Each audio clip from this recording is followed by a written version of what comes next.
Comics. Welcome to 10 Questions. Thank you. Thanks, Jeremy, for having me. You're welcome, man. I appreciate you coming on. I was really excited to get you on. And as much as anything, I really just wanted to get to know you because I've seen you show up in my comments of some of the content that I'm putting out, and it's always good stuff. Like it's always good, constructive. Here's what I thought, or here's that. And I just dug that, and it kind of stood out to me from the other comments that I was getting. And so I just really wanted to meet you. And I know I've picked up a bunch of subscribers apparently because you were, either said my name or you told some people or shared, maybe gave me a shout out. And so I was like, man, I got to meet this guy. Plus, don't you work in Kentucky? Yeah, I live in Kentucky. I live and work in Kentucky. So you live in Kentucky. What part of Kentucky do you live in? South Central Kentucky. Yeah. So, okay. You're in Eastern Kentucky, right? You're in the mountains. East Kentucky. Yeah, I'm in the mountains. Yeah. So, like in your part of the state, there's only sunlight for like 2 hours a day, right? Right. Yeah. No, really. I mean, people don't know that about Kentucky. There are some places in Kentucky where they're so deep in the mountains where it hits in the Appalachian Mountains that they only get sunlight a couple hours a day, and the rest. No, we get sunlight from probably, especially when the time changes. We get sunlight from, I'm going to say 8:39 till probably 4:35. Wow. Something like that. Now in the summertime, when it rolls forward, I guess it stays light out till probably 9 o'clock, 9:30. Right. I mean, it stays out. But during the winter, no, it's dark a lot of the time. I mean, a lot of times I get up and go to work, it's dark. And when I come home, it's dark. Yeah. So cool. All right, man. Well, let's just jump into this. All right. So question one, and this is the one I always like to start out with, is what or who got you into collecting? As a kid, so most people will. Now, there's some people out there that have that continuous collection where they've been rolling since they were 5. Picking up every book, never let it go. I know I have a couple of friends that have done that, but I think most of us of our age group kind of fell out of collecting and then got back in. So as a kid, I collected Marvel trading cards mostly. That's what got me into the universe of things, because when you went to the store and you already had enough money for 2 candy bars, instead of getting 2 candy bars, I get 1 candy bar and a pack of cards. Nice. And then has something to enjoy while I ate my candy bar. Clearly, I haven't missed too many candy bars since. Me either, brother. but so that's pretty much where I started. And then, of course, I only had 1 or 2 comics as a kid. My brother had comics. He was older than me. So he had some comics, and they were always like on the floor, like kicked around, loose, missing covers, just destroyed. But I used to kind of piece them back together and read them off the floor, but they were definitely his. And then later in life, when I had my son and stuff, I started kind of trolling back around the comic shops and looking for gifts for him and things like that, taking him to conventions. And then that kind of got me more interested back into it, and then it kind of snowballed from there. So cool. Now, do you just do comics, or do you collect other things as well, like trading cards or anything like that? I don't collect too many trading cards now. I still have my original collection from when I was a kid. It's pretty much the only thing I still have, and 1 or 2 comics. I still have my original collection, so I haven't added to that too much. I've thought about it. In my eBay saved for later list, I have about 5 or 6 card collections. And when I go to conventions, every now and then I'll pick up a completed set just to enjoy. I did that recently with a James Bond set. So the other things that I collect, like geek related stuff, would be movies. I pick up, I just recently started a steelbook collection. So Sure. Those are those Blu-ray movies that are like encased in metal, and they're kind of collectible items. Mm-hmm. So I've been picking those up. And, outside of that, I picked up guitar the last couple months. So I've been learning to play guitar and buying a lot of guitar crap. So that takes a lot of money out of the comic collecting. And then, and also, I'm here in Kentucky, so guns. I pick up a couple of guns here and there, and targeting, just target practice kind of stuff. So guns and ammo. So yeah, that too. So those are probably my main circle of hobbies. Does your immediate family, like your wife, or I'm not sure how old your kids are, but do they collect as well, or is it really just something you do? My son, he's 17 now, so he used to collect the action figures of Marvel Legends. So he has a huge collection of Marvel Legends. He's got probably a couple hundred of those. So he's got a big collection of those. We've all kind of collected pops here and there. We're not trying to be pop collectors, but when you see one you like and it's only $10, it's hard to pass it up. Yeah, you're right. Until you got a wall of them, then it's right. Then, like, we got to do something about this. My wife doesn't collect any of this stuff, but she enjoys the hobby with me. So, we'll go to conventions together, and she'll go with me to shops sometimes. And really, I use her as kind of the average person barometer. Like, what do you think of this? Do you think this is cool just by itself, not knowing any of the history behind it? But that doesn't work too much anymore because she has gained so much. She's a smart lady, so she learns well. She really does. She picks up stuff really quick. So she has learned so much about the hobby, being on this journey with me, that she's not the average person anymore. Now she has the mindset of a collector. I'll show her a book and she'll be counting spine ticks and folds, and she'll talk about condition and what's the fair market value versus the street value. And so she's got so much further. She's checking staples for rust and all kinds of stuff, and trying to see if something can be pressed out. She's always spotting spine rolls and I'm like, so right. So, she's got right into it. She really enjoys making me happy, to put it simply. Cool. I'm very blessed in that. So, well, I've said that, and that has been a common thread through everybody that I've interviewed thus far. And if you've watched any of the other interviews, I say it in every one. One of the common threads in people who really enjoy the hobby or are successful in what they do in the hobby, they have a supportive spouse. Not that, like I tell everybody, my wife could care less about comic books, about trading. Hey, that's support too. That's a form of support. Looking the other way. Yeah, she could just care less, but she doesn't care. As long as we're not taking food off the table, she's fine. And I have been able to, part of the hobby for me is the buying and selling of the books. Like finding something that maybe I don't necessarily collect, but I know it has value. Being able to get it to somebody who does value it for a profit, and then I can use that money to buy something I want, which is an important part of it. So question 2 is, do you have a favorite character to collect, or do you like to collect runs of Golden Age or, Bronze, Silver Age books? Like, what's your favorite way to collect? Well, that's a tough question because, as you go through your collecting, spectrum, things change quite a bit. Yes. So in the beginning, I was primarily a Wolverine collector, my favorite character, and it sounds generic now, but it wasn't always the case. But I collected a bunch of used to be when I was a kid, I liked Wolverine. Everybody else liked Spider-Man.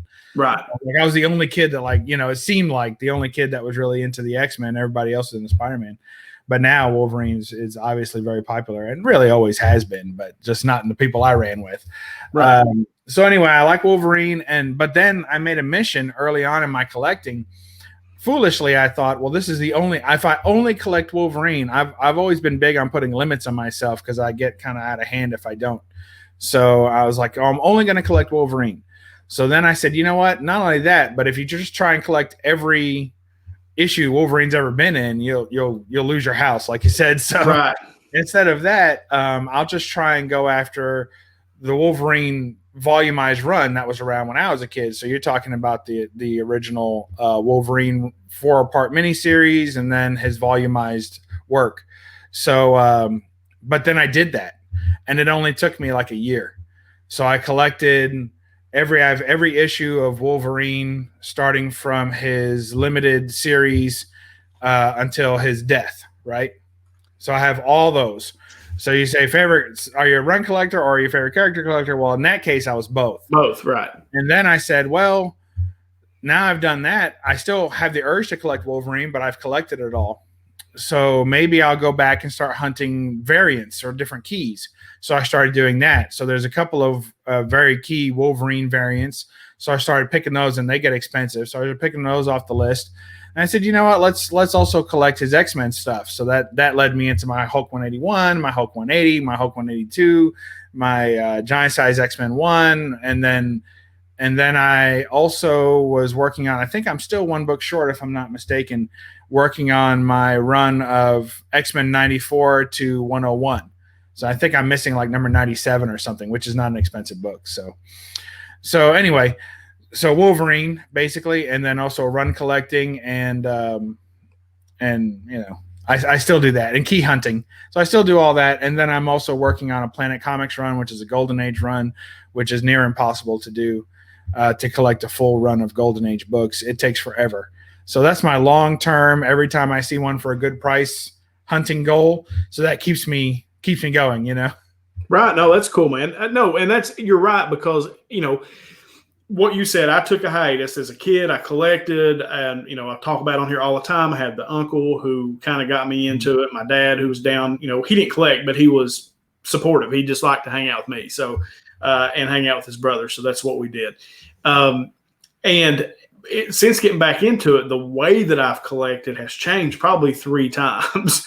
In just trying to decide what I like. It's taken me a minute to really get back into it. I like to read, so buying single issues of some books doesn't make a whole lot of sense. You're almost better off to buy the trade, or buy the omnibus, something like that. And so kind of transition from single issues to kind of doing that, and maybe picking up the keys and the single issues, maybe some first appearances, things like that. So I always find it interesting, why people do what they do, which brings me to question 3 is, what is it about comic books specifically that you like? Do you like the reading, or the story? Do you like the art? Is it all the above?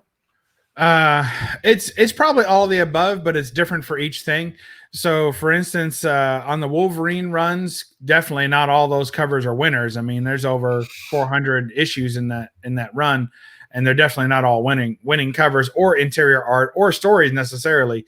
But just to be able to read through all that kind of omnibus style all the way through is what I've been looking forward to. And I've been, when I have a chance to read, I do that. So also Tomb Raider, I collect those. So on that one, I have a project of that. I'm working on a complete volume 1 of Tomb Raider, including every variant that had different art on the cover. So every now and then you'd get a variant that had like free special edition or free copy or some slight variant, and the title might be foil or whatever. So I'm not as interested in each of those variants, but anything that had different original art on the cover, I like to collect every one of those. And I'm still probably about 20 books shy of that. And it's only, I think, a 50-book run, and I already have like 80 of them. So you figure 30 of those are just straight variants. Right. So, and I still have another 20 or 30 to go. So I have that. So that's a reader run, though. As much as I'm collecting the covers to get all the different variants, and I've created this idea that I want to do that, I'm also reading it. So, but then when you get like to the Golden Age, man, some of those are just like, they're hard to read. They really are. They're not great. Even in the Silver Age, like Marvel Silver Age, for me, the stories are pretty clunky and very childish and kind of silly. In the Golden Age, the art is really good, but then the story is very odd and, again, very kind of childish or simple.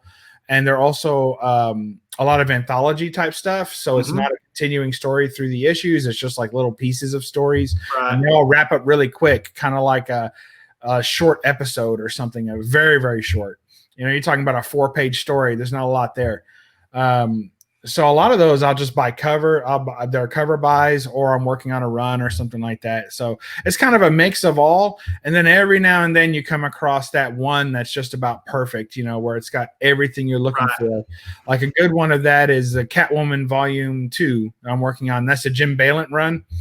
So Jim Balent does an amazing run of covers. I'm not picking up the entire run because he drops off the run close to the end, about 3/4 of the way he drops off the run.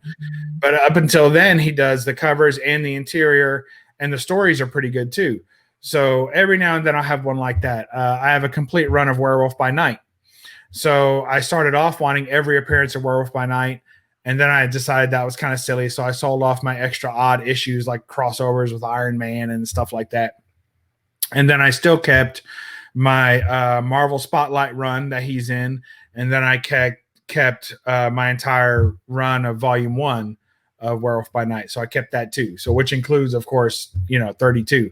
So, and that I'm reading as well. And I love the Plug art in that. The interior art's fantastic. The covers are great. So every now and then it all coalesces into a perfect little collection run. But other than that, I'll pick up cover buys, modern books.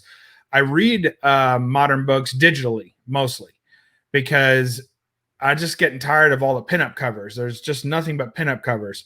And even for my favorite characters where I like a good pinup cover, it kind of gets, as I've been going through my collection, I see 10 of the same cover almost. And, I don't need all of them. So, right. As far as like reading them digital, like I try that, but I have a hard time. Like I almost like to have the book in my hand, and that's why I kind of went to the trades because I tried to read them digital. Does it bother you at all to read them that way, or does it doesn't matter? I've tried a couple of different ways. When I first tried it, of course, everybody tries it on their phone because it's handy and it's convenient. But that's the worst way. Yeah. Like if that's the only way you've tried to read digital, then you've not really tried. The best way to me is a 10-inch tablet. If you've got a 10-inch tablet, it's about the same size as a comic book. You don't have to pinch and zoom. You just swipe and the next page comes. It's very normal to me, and I keep it in my car. So the tablet just stays in my car. So when I'm home, I'm reading back issues from, the 3,000 books I've got. I just read that. But then when I'm on the road or if I have free time or you get stuck at the in-laws or anything like that, then I whip out my tablet and I read. And it's kind of more convenient because I used to like park outside work. I'd go in work early or at lunch or something, and I'd be packing these comic books. Well, a couple of things would happen. One is even though I had storage cases and all these other ways to pack them, it was very cumbersome. Then you have the bag and board you got to pop open and take out. So there's a tape pull waiting to happen all the time. Then when you actually get the floppy book, it's kind of hard to read it off a steering wheel. You kind of got to hold it up. And then, no offense to all the other comic collectors and readers, but when you're sitting outside working in a parking lot reading comic books, every now and then you draw an odd eye, right? And they're like, what's he doing? Yeah. Also, when I would go out to like a restaurant or something and I'm right in the middle of a book and I want to finish it, reading, just walking into a restaurant with a handful of comic books is kind of odd as well. So the tablet kind of conceals a little bit of that and makes it more comfortable for me to just take it out and read it whenever I want because people are on the tablets all the time. It's also good for airplanes and things like that when you don't want to pack a whole stack of comics on an airplane. I just read it on my tablet. So, and then every now and then I'll read it on a desktop. Like if I'm at work and I have a spare minute and there's a book I'm like the other day I read Crossover 2, that new Donny Cates book. So I read that on the desktop, which was big enough. It's a big screen, so it's easy to read. So, and also I feel like modern books, and this is specific because the older books I much prefer to read back issues in paper form, but modern books are drawn digitally. I mean, almost all of them, especially the interior art. Some of the covers may be painted or hand-drawn, but most of the interior art is all digital in some way. And so it actually comes alive on the screen. So you ever open up, like especially Marvel, but DC as well, some of the Batman and tech books, man, they're hard to read because you open them up and they're so dark. Like the interior is just like, black background, gray character, and, it's all just a dark brown, everything else. You just hardly can't even see it. But when you put it on a screen, that backlight really brightens up all the color and really fills in detail that you can't get when they print it because the printer isn't sharp enough to print that detail. So reading modern books on a screen, actually, the art looks better in a lot of these books on a screen than it does in the paper form. So that's another reason I read modern digital. Well, that's cool. Cool. I like that. And I may check that out because I have a laptop that folds into like a tablet, and and it's touch screen and all that. And I've tried it on there, but it's just a little too big. Yeah. And so I probably need to try maybe like a iPad or a what do you call it? Amazon, the Fire version. You know where I'm at, and I don't know where you're at. So I mean, I'm there. I'm like in the Somerset area. Like I work in Somerset, so it's like there's a pawn shop. Some people say that there's Starbucks on every corner. We got pawn shops on every corner. We do. Just hit those up for tablets, and you see a 10-inch tablet for under $50. Just buy it and give it a shot. You won't be. I may do that. So, because I like that as far as the art. Because you're right. Sometimes it's so dark, it's almost hard to read it. yeah. But on a computer screen, because it is digital, I never really thought about that before. I don't know why, but I never really thought about that. But because it's drawn that way, it's meant to pop. It'll pop on that in that digital format. Cool. So that's awesome. All right. So question 4: do you have any personal Grails right now that you're trying to obtain, or if you pretty much got everything that you want and it's more about collecting the runs, or is there like a book out there that like you want but you just haven't been able to get it yet? That's tough. Sounds bad. I pretty much get what I want. But I do generally, because I don't, things don't stay on my want list very long. I actually completed my 2020 want list. It's the first time I've ever finished one. So I kind of laid back on trying to get any Grails or any harder to get books. Right now, there's not a #1 book on my hit list. So because of which I'm thankful for, because when there is, then I start pulling back money or trying to sell stuff to get to it. So instead, there's several runs that I'm working on, as I've mentioned, but some of the more expensive ones that I'm working on are the Planet Comics run. That's Golden Age, sci-fi, good girl art, and monsters, and that's kind of my favorite stuff. So that's hard to get on the cheap. An average low grade book, like low grade, I'm talking, you got to be careful when you open it and read it because it might fall apart. Right. Is going to run you between $75 and $100 per book. So, and there's 73 books in that run, and right now I have 33 of them. So I got a long way to go, and some of those books only come up for sale once a year, and sometimes it's the same book. Right. Like literally, a book I didn't buy last year is a book that someone else bought, slabbed it or whatever, or cleaned it up or did whatever they want to do with it. And then they're trying to sell it to me for another $100 higher now this year. And I'm like, man, I didn't buy it last year because it was too expensive. Now it's even higher this year. So Golden Age is funny like that. The time to buy Golden Age books is when you see it. Right. So you'll hear a lot of Golden Age collectors talk about, well, I spent $2,300 on this book, and everyone's like, oh my gosh, think about what you could get for that. You get like an ASM 2 or 3 or something like that. But when you're a Golden Age collector, you part of being that type of collector is always having money available, because if you don't have that pool of money sitting there, then when that book comes up, you're going to miss it, because sometimes you literally have minutes to make that purchase. And if you miss the window, you may not see that book again for 2 or 3 years. So it makes it. So I'm working on that run. Also my Daredevil run, I'm trying to get Daredevil 1 through 11. So I picked up another one off that list this weekend.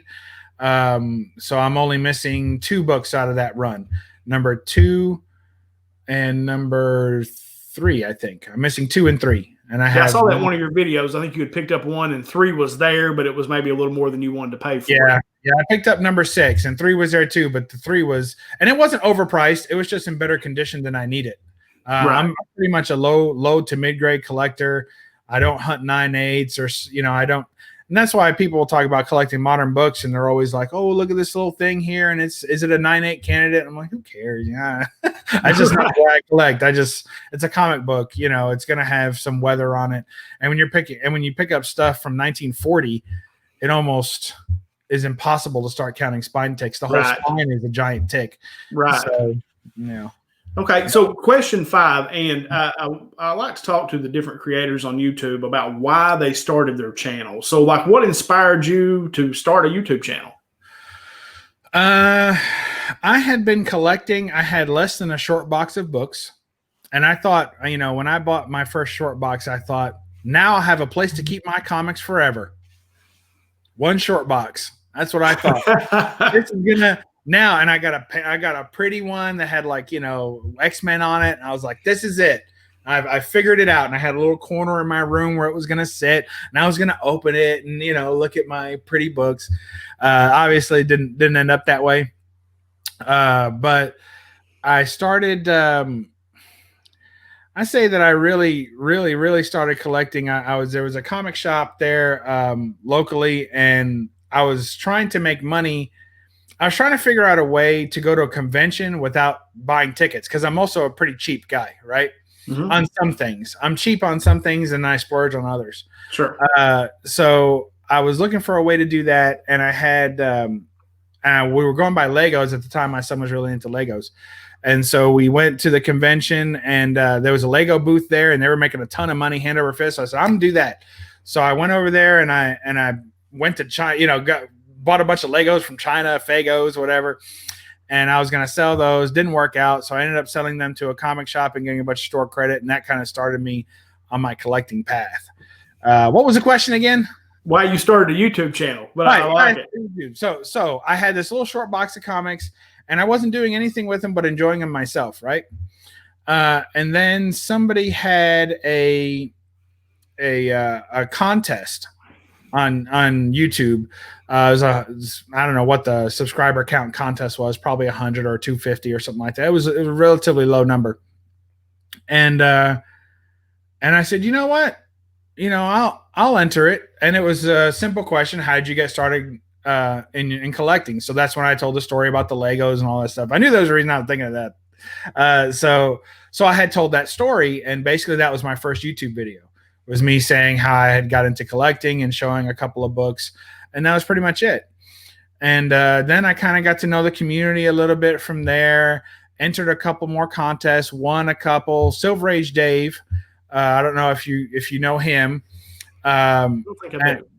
Well, the reason that some people, he's got a ton of subscribers, but the reason that some people don't know him as much now is because he kind of takes breaks. So he's the kind of guy that he'll go live, and he'll do all kinds of uploads for, he'll do 5 videos in 1 month, and then he won't do anything for 5 months. So he kind of comes in and out a lot like that. So if you're newer to the community at large, then you may not know him, but he is pretty well known to anyone that's been kind of doing YouTube for longer than a year or so. Real good guy, salt of the earth guy. But anyway, he encouraged me to make some more videos, and so I kind of did, and that was it.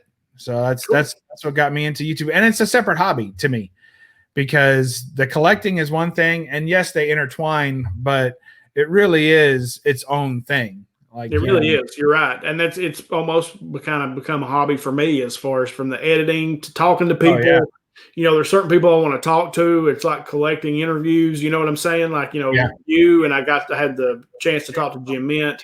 Yeah, I saw that. I'll have one coming up soon with some other guys that are good.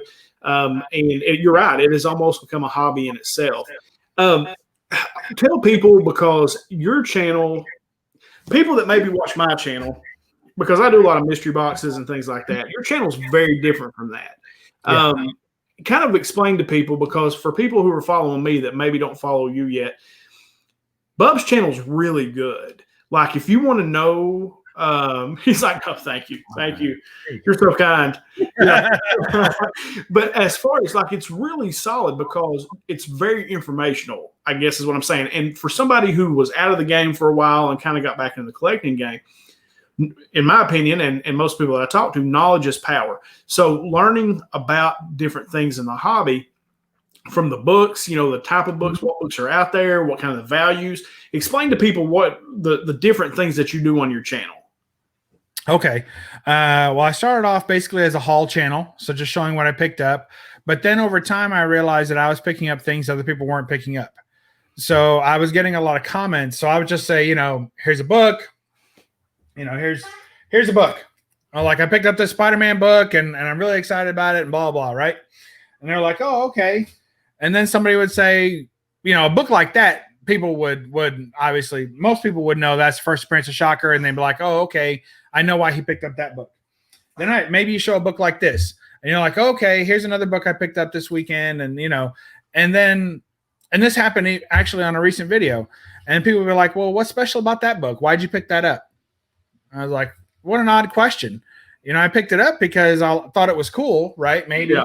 But then is there another reason? Well, in this book in particular, there is, right? So this is third print. This is Hulk 377 third print. This book goes for some serious cash because it's a natural variant in that they didn't intend to make a book that had value like they do these days. Mm-hmm. Very low print run and hard to get in good condition, right? So a lot of people go after that book, and if you don't know that it exists, then you don't know what to go after. So I was getting tons of comments like, what's special about that book? Why did you get that book? And I realized I wasn't explaining myself at all. I was just showing books. So I realized, you know what? Every book I show, even if it's a book that people should know about, right? I'll go ahead and explain what's special about that book to me. And sometimes it's the fact that it's a key, and sometimes it's not. Sometimes I just like the art or the story or something I'm working on. So being more explaining each book more and more, which is not really something you would need to do. You know, I guess when you have a channel that focuses a lot on mystery boxes and modern books, especially, there's really anyone who's watching that channel, they usually only want to hear two things. You know, what is it and what's it worth? Right. You know, and then it turns right quickly into, is this something I'll keep? Yes or no? And then, you know, you move on to the next book, which is fun to watch. And that's its own kind of entertainment, you know, and informative too. But it's not the same as a book that's 30 years old. And then people are like, I've seen that book, but I don't know anything about it. Because the hot books, there's a lot of lists, if you will, out there of what's hot right now. So there's a lot of information about that stuff, and you can look it up very easily. It's all coming at you. You know, you sit still and it'll come at you. Like I know hot books right now that I have no intention of buying, but I still know that they're hot, and I know why they're hot. And it's because of channels like yours and others that I get that information. So, but for the back issue stuff, there didn't seem to be that many channels that were focusing on those books or why those books were cool, you know? And so I started getting, and it just seemed to work for me. And I started getting tons of comments, people, you know, private messaging me. Hey, I saw this channel. I got that book, or I went and got that book. And then a lot of people in the comments would say, just pick that book up off eBay. Thanks. I'm like, okay, well, people are enjoying this. So I did that for a while, still do that. Then I have my No Faces comic chat, which is on Monday nights. And that's to be fun and informative. And you say, well, that sounds like school. But if you ever watch it, it's not. It's not. It's really good. It is very informative. And you guys have a good time, you know, sitting there talking. And it literally is No Faces. They generally have a book sitting there. Yeah. And then they just sit and have a conversation. And it's really good and really informative. Yeah. When I started that chat, there were not too many of those. There was really only one other chat that was happening. It was happening on Wednesday nights. It's no longer a thing. The individual YouTubers that were on that still have channels, but they don't get together anymore. So there was a Wednesday night chat that used to happen on a channel called ETA Nick. I don't know if you're familiar with him. I've heard of that. So he was a YouTuber. He still is a YouTuber, but he used to do a Wednesday night chat. I think it was on his channel. And he had a couple other YouTubers on there, and it was very informative. It was a little less fun, and that's not to knock him, but there was a little less comical because they were kind of more serious guys. And I'm pretty big cut up. So that was really the only informative chat out there. And then the other chats that I was involved in that I would watch were very just kind of, you know, a bunch of guys cussing around and saying silly stuff and just hanging out, which is fun to watch a little bit, but not as much fun to do, you know? So anyway, I decided I'm going to put a chat on there that was also informative, but then also had some of that cut up to it, but focused on the books. So I thought the best way to do that was be not to show our faces and just show the books, and everyone just, you know, focus on that. And there's a topic every week as opposed to let's just get together and talk. So that helped keep a structure to it. And then I would bring guests on. So I still do that. I need to book a guest here. I haven't had a guest in a month or so, but I'll book a fourth person on there, and it's me, Metarog, and DS Comics. And I tried to pick people that were very different than me. Metarog is a huge wealth of knowledge. That guy, he's a walking comic book encyclopedia. Anything probably prior to 1990, he knows everything about it. And then DS Comics is a golden age collector, very dry. He has a very dry wit. But also very super informative and very methodical about everything he does. He has a reason for everything. You say, why'd you do that today? And he'll take 10 minutes to explain why he put the left sock on before the right. So, you know, and then I'm kind of in the middle. cutting up and being more of the host and trying to goat them into more questions and get them to engage with each other. And they're very different from each other, and we're all three very different from each other. And it just works. It's just a formula that worked. And I tried to find the two guys in the community that I felt had the most comic knowledge and the most differing personalities and put them together and then see what I could make out of it. So that show has been going on for a couple of years. But since then, man, YouTube blew up with live streams and things like that. It didn't used to be the case. But now it's everywhere. Everybody's going live. You got people that it used to be that people made content for their channel and then went live very rarely, if at all. Now it's switched. Now you've got a ton of channels that go live all the time and hardly ever make any actual, recorded, if you will, content. So I find that really interesting, that change. So when that's happened, now I see that there's tons of channels out there and tons of watchable programs.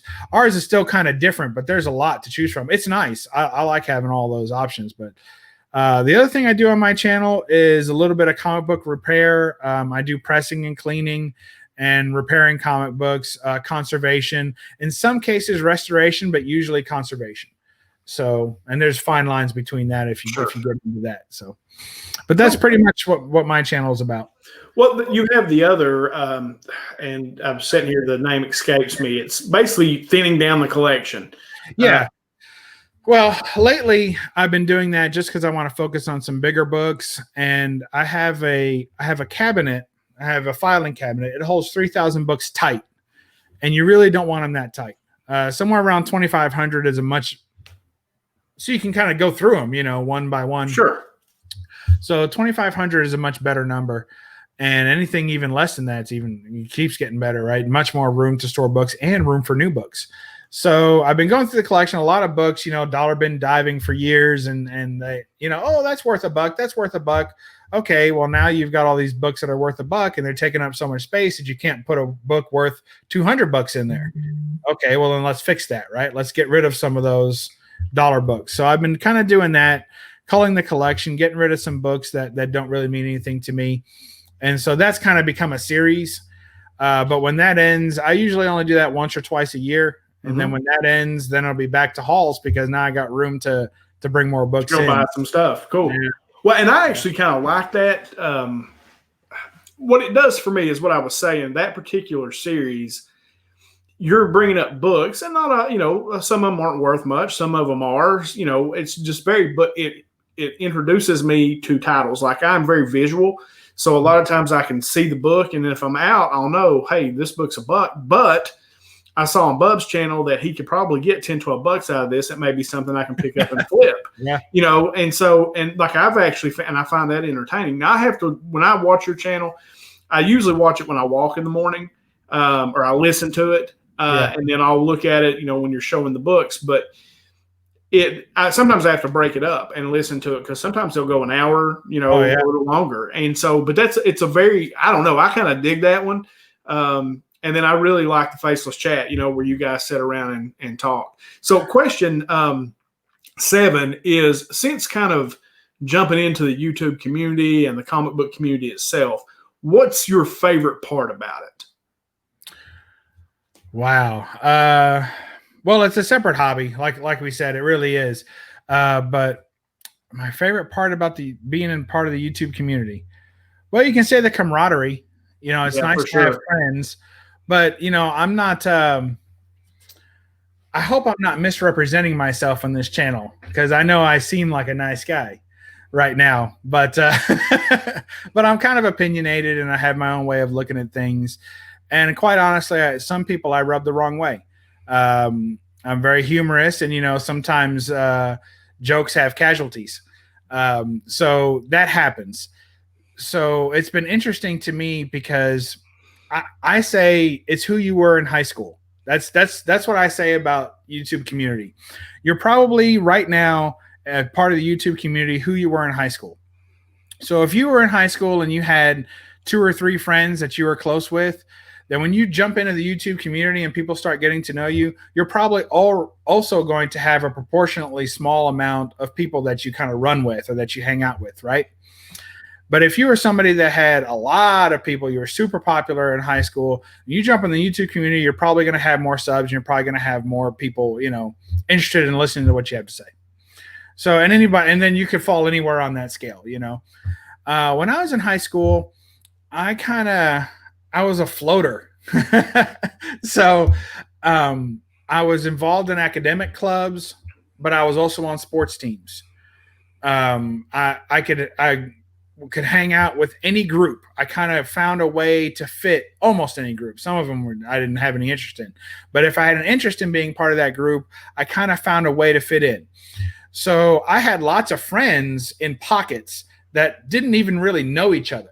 So I had a group I'd hang out with at 9 o'clock, and then a group I hang out with at noon. Then after school, it would be another group, and then it would depend what day it was who I hung out with. And YouTube is a lot like that as well. So I have lots of groups in YouTube that I run with, if you will, and yet they don't even interact with each other. I'm on this show right now. I've probably mentioned 5 YouTubers that you're like, well, I think I've heard of that guy. These are guys with over 1,000 subs each for sure. And other places I go to, if I mention those guys' names, they're like, oh yeah, I watched this video this morning. So it's like, it's just different pockets in YouTube. So that's kind of what the YouTube experience has been for me. It's been like being back in high school, not all the bad stuff, but the good stuff mostly. You have friends, you have community, people you can talk to.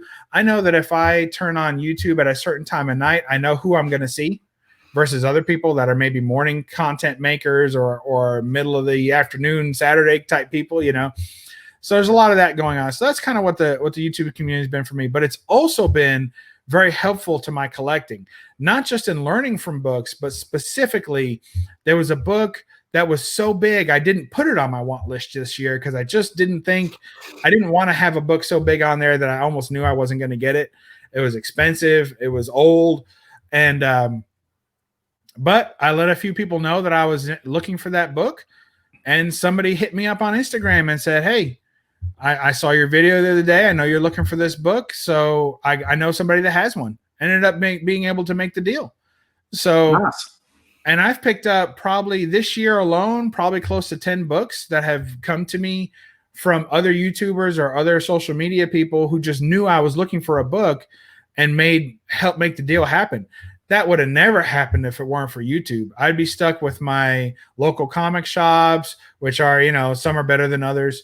I'd be stuck with, buying online and bidding up against so many different people. But there's nothing like buying from a private collection from someone who's willing to let go of a book. Only one book. You look on eBay, but eBay is usually filled with people looking to get rid of 100 books. They do 100 listings. But where do you find that one guy that just happens to have 2 of the one book that you want? Right. He's not on eBay, and he's not at the comic shop. Where is he? Well, he might be on YouTube and he might be on Instagram. And if you make enough connections, you may find your way to that guy and you may find your way to that book. And that's happened to me several times this year. I'm super thankful for it. So that's been one of the biggest things about the community is making me aware that these books are out there and connecting me with them. So it's been great for my collection. Well, that's great. So question 8 is, has there been anything about the community that you dislike? Or anything that you would want to change? Well, again, like it's like you're in high school, you get in little squabbles and little fights with people, and and there's some people that are contentious on purpose, and I've got to the point when things change somewhere around 800 subscribers, things start changing a lot. All of a sudden, people are finding you that YouTube is kind of recommending you, and to them, and so they're not really interested in what you have to say. So it's just, and a lot of times people don't understand how YouTube works. And I don't mean overall, but I mean specifically like likes and dislikes. So have you ever used Pandora or any kind of music app? So the way the music app works is that somebody plays your least favorite song ever, right? It comes on the app, and you put a thumbs down, and it immediately changes to the next app. Or to the next song, right? And it removes that song from your potential playlist later. So it's not going to throw that song that says, oh, this guy doesn't like this song, we're never going to play it again. YouTube doesn't do that. But people think it does because intuitively every other app we have does that. But what YouTube does, if you click thumbs down, it says, oh, you like this video because you engaged with it. Right. You watched it, you clicked on the link, you watched it. So, we know that you thought you would like it. Then you engaged with it. So now we know you like it. Tomorrow we're going to send you 2 more from the same person. So then people kind of get aggravated and they're like, you'll get comments like, I don't know why you keep showing up in my feed. Well, because you keep leaving a comment, and if you keep thumbing it down, that's going to happen some more. So I don't know if that's necessarily a negative thing, but then you also get on the YouTuber side, people don't understand that either. So they think people are like targeting them. They feel bullied or, stuff like that. I kind of let that all go. I remember though, when I was around 800 subs, I cared about that more. And I was like, oh my gosh, I got a thumbs down that video. Was it the shirt I wore, or what did I say? Did I cuss by accident? What did I do? But, but then I realized that it's just not the case. Then you get over 1,000 subs and then the haters come out in full force. And then there's channels like shouting you out negatively just so that people will watch them. So they'll put your name in a video just to get people to watch their channel. So if you search for my channel, you might get somebody who puts my name in the description about how much they don't like me. I'm like, really? Okay. So that starts happening too. And then you get like a battle of the bigger YouTubers, and 1,000 subscribers is not big. I mean, you just had Jim Minnie. He's going for 100K right now, doing the circuit, right? Trying to get there. So it's like, I'm not there. I'm not where Bueller's at either. Comics with Bueller. Yep. I mean, me and him started at the same time. I've been subscribed to him since before he had 100 subs, and him to me as well. And we've been on live streams together, and we've hung out, and we're friends, if you will. And it's like, he's at the point where he had to make a second channel just to kind of be himself, because one channel had got so commercialized with sponsorships that you can't really be you. So to combat that along the way, I found that there were a couple of ways to limit the negative stuff that YouTube, being part of the YouTube community, does. And one is don't beg for subs. And I say that I don't mean to be rude to anyone that does, because they do whatever they want to do, right? Nobody asked me, so I'm telling them anyway. But the idea is if every 100 subs you get, you're doing a subscriber giveaway and you're announcing it. Road to, anytime you see that road to, you're begging for subs. Road to 500, road to 600, road to 700, and what you're telling people is, whether you like me or not, whether you like my content or not, I want you to subscribe to me because that matters to me. The subscriber count matters to me. And so please keep doing that. So people will sub you up, try and get into the contest. And then when they don't win the contest, they'll either unsubscribe or they'll leave you on there and just keep thumbing you down or leave negative comments because they're mad because they didn't win a contest. And then you do a contest every couple of weeks and people get tired of that too. So I think when you start giving away stuff and trying to build your channel somewhat artificially, then I think you're going to have a more negative experience. So I did a 100 subscriber giveaway because I just thought you had to. I did a 250 subscriber giveaway, and then I didn't do another giveaway until after I hit 1,000 subs. And that was just to say thank you, you know. But anytime you're doing this road to, it gets kind of tricky, and you're inviting people who don't really like you. Right. You know, I mean, it'd be the same as if you went on the street and said, hey, who wants to be my friend? I'll give you $1. You know, so that was my biggest concern because, like, I haven't done a giveaway at all, right? Right. And but I hit 300 and I thought, well, okay, 300 was kind of an initial goal for me. And I was like, okay, I'm almost to 300. We get to 300, comment on this shout out video and I'll, and I'll give something away. Like you said, I kind of thought I had to. Yeah. But I'm almost weird about it because I don't want people subbing to my channel that don't really care. The only thing, like Gary B and I were talking, he said, well, you may pick up somebody who actually likes your content and you may end up with a subscriber. And that makes sense to me too. But I almost kind of fall on your side where it's almost artificial in a sense because I want people to come back to the channel because they like what I'm doing. Now, some people will come back and hate on you. Jim Mint told me, he said, look, you'll know you've made it when you have haters. When you start getting haters, you'll know that you've got something. And he said, at first I started going back at him saying like, yo mama, no matter what they said, it was like, yo mama. And, and I thought that was funny. He said, but then you figure out too that that's exactly what they want. So you just kind of ignore it and go on. Yeah, I used to delete comments that were real nasty. And then I realized that wasn't helping me either. Instead, I just leave them up there. And if someone else reads them, sometimes they'll, take up for me and respond to them, or they'll say something to the contrary to say, I don't know what that guy was talking about, but you're doing just fine. So, I mean, the community is what it is. Mm-hmm. I take it at face value. I've made good friends. I don't think I've made any big enemies, but I know there's people who don't like me. But honestly, it's what I tell people, because people come to me and, well, what?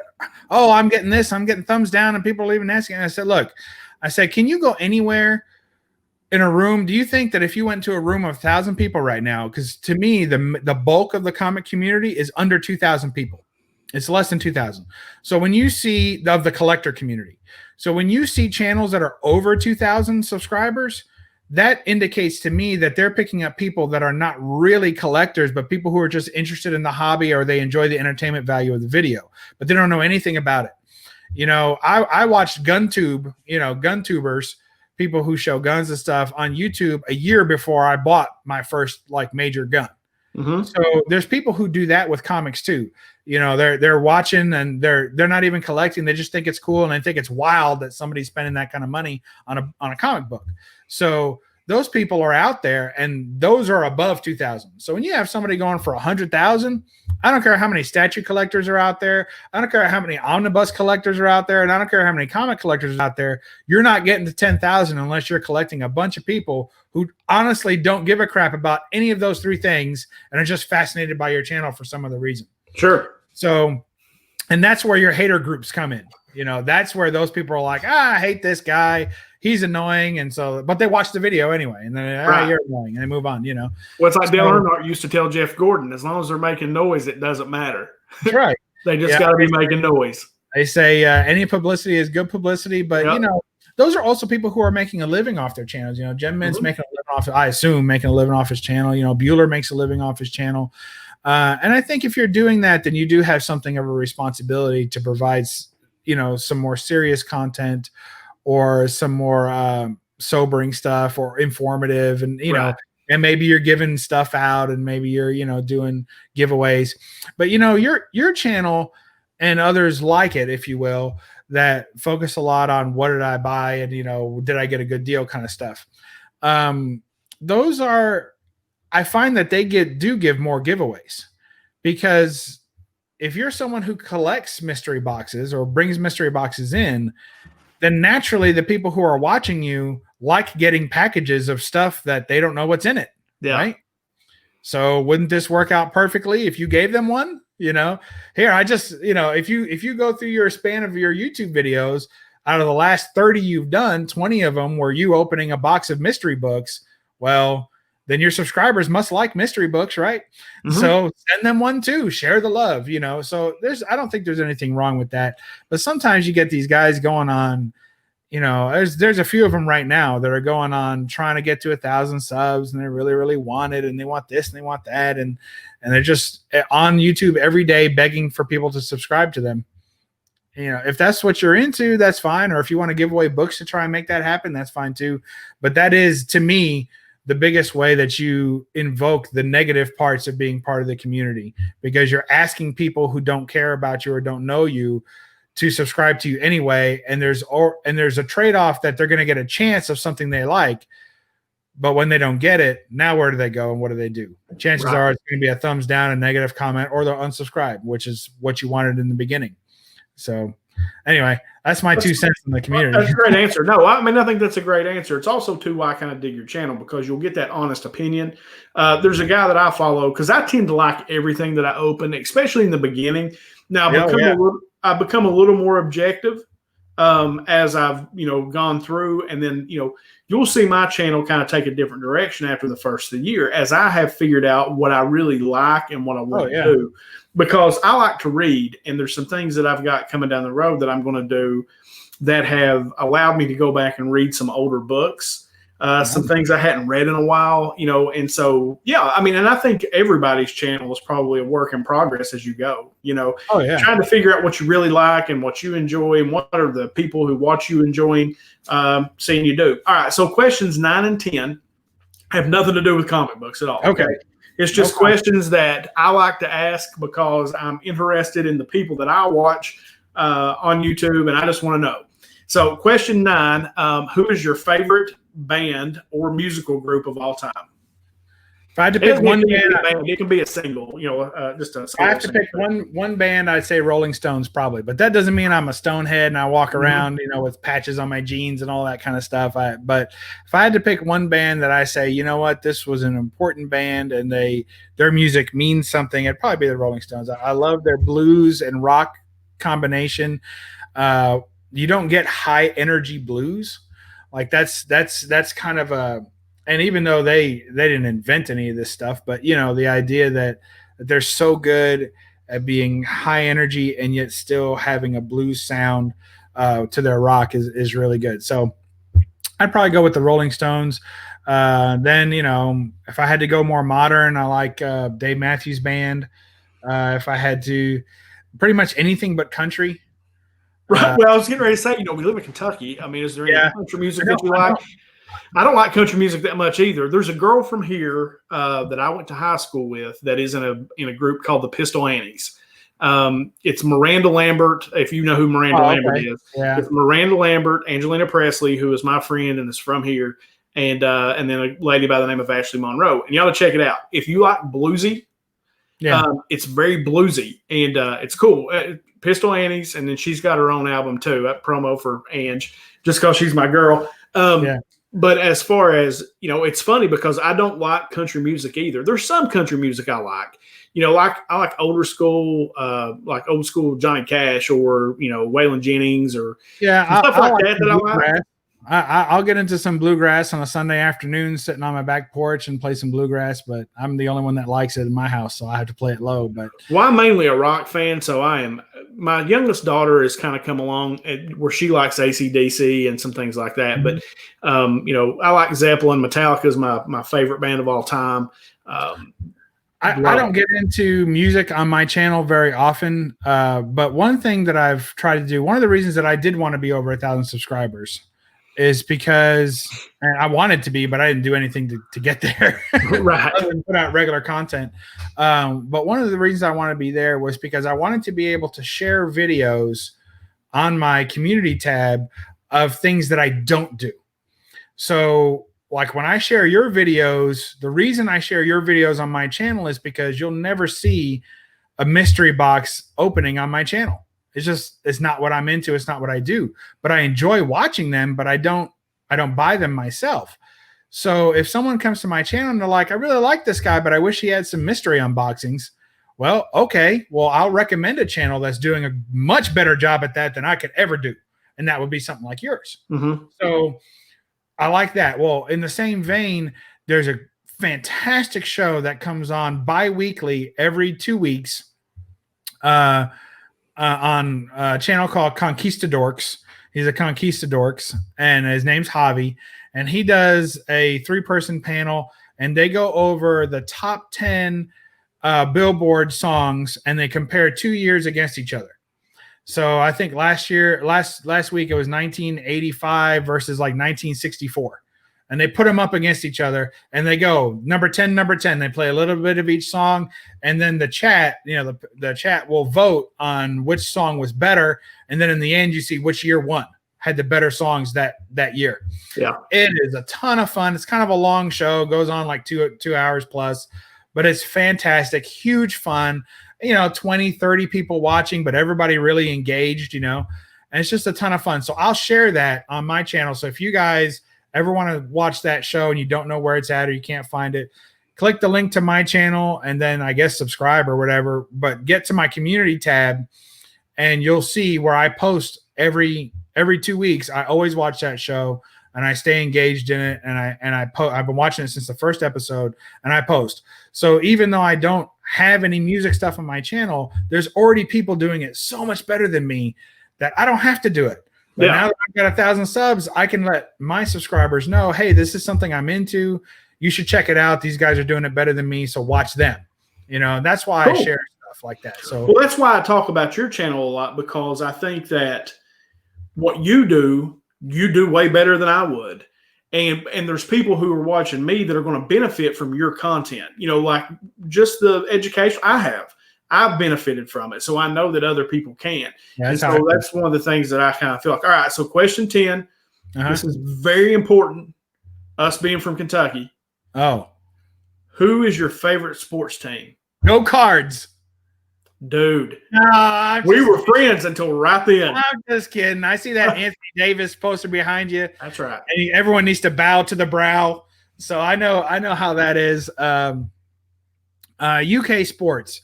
So my ex-wife she went to U of L. She's a big Cardinals fan.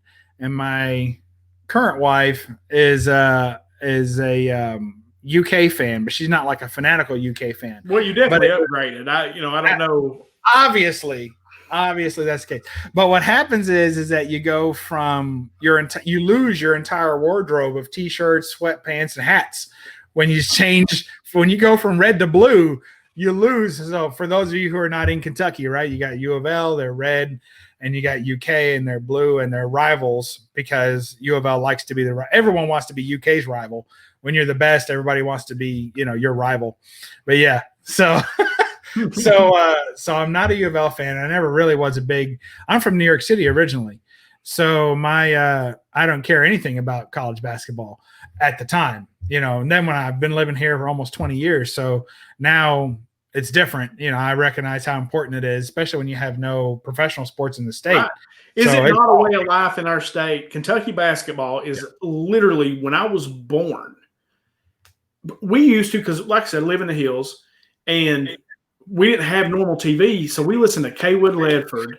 He is a legendary radio announcer for Kentucky basketball. We would come to my grandmother's house and listen to Kaywood every time the Cats played. Every time. And it's exciting. People don't understand, man. Yeah, it's exciting. Well, and Tom Leach is great. We've always had good radio guys. Like, I'll turn the TV sound down and listen to the guys on the radio. Yeah. Like, and now with the technology, you can pause it and slow it down to where they'll match up. Used to, the radio was always ahead. Yeah. And now you can link it up. So, but yeah, I try to explain to people, like I was talking to a guy, and he's a big Yankees fan. And I said, well, we think we are the Yankees of NCAA basketball. Whether we are or not, we think we are. And we are. I mean, yeah, you are for sure. 8 titles, baby. So that's all I know. And I will throw taken back yet. Yeah, and none of them been taken back. Louisville haven't taken back yet. I was worried when they got Coach Cal though, because he's got a history. But so far he's been able to keep us clean. Yeah, no, he's done well. Yeah, he has. So I'm not a huge college basketball fan, but if I'm going to watch, it's going to be the Cats, and I root for the Cats. And then I'm not watching football this year just because they got too political on me, and I couldn't roll with them this year. But normally I would watch football, and I'm a big hockey fan, so I root for the Nashville Predators. Cool. They're only about an hour from me, and it's something that I got my wife into, so she's learning about hockey, and she's watching that with me.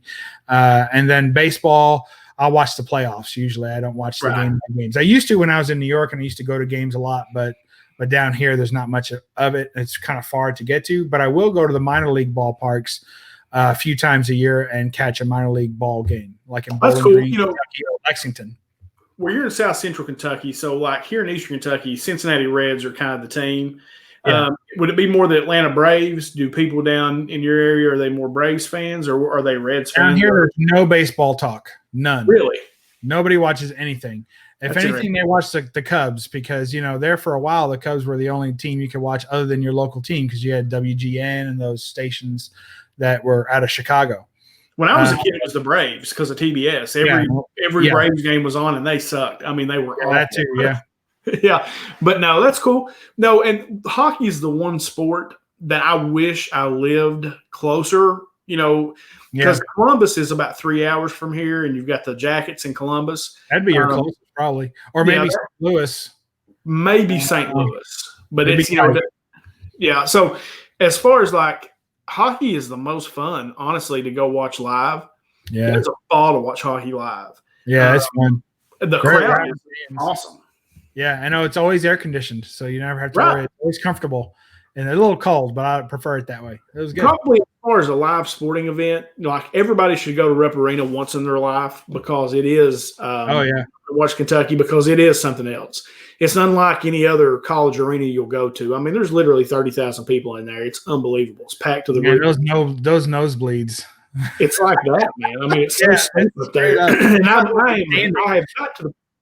Well, I've got to my point in my life where I'm almost a ticket snob. Like if I have to sit in the upper deck, go. I'll set. I usually sit in the lower arena, but everybody should go at least once to Rupp. But as far as like my favorite kind of sporting event, I love a day at the ballpark, a good night game. Yeah. During the summer, love it. Absolutely, man. And then third is probably hockey. I mean, really, a hockey game is an absolute hoot to go watch live. Oh, yeah. I mean, the crowd is into it. They're banging on the boards. Everybody's drinking and having a big time and yelling. It's just a lot of fun. Well, and people want to talk about it as far as college basketball goes. Why should you go to a UK game versus a U of L game? Because you can drink at Rupp. Yeah. You can't have a beer at U of L. They haven't changed that yet, have they? You can still get a beer at Rupp Arena. So, and there's a lot of history there. It's just cool to walk through the halls. It is. It's so big. Most arenas probably seat somewhere between 12 to 15,000. Most college arenas. Yeah. Rupp Arena will seat 30. Well, they downsized a bit, but at its peak, it seated like 32,000 people. Yeah, and if you ever go to like a concert or an event, they seat even more because they bring even more seats down onto the floor. It's wild. It's so big, man. And for a basketball game, you know what I'm saying? And it will be packed to the rafters. You ever gone to one of those monster truck rallies there? Yes. Monster truck rallies in there. That's crazy. And it's so loud. Oh my gosh. It just destroys your eardrums, but it's so much fun. And the Globetrotters, they'll go over there. I watch them. And I watched Pearl Jam there. I've watched Metallica there. I have watched a bunch of concerts there.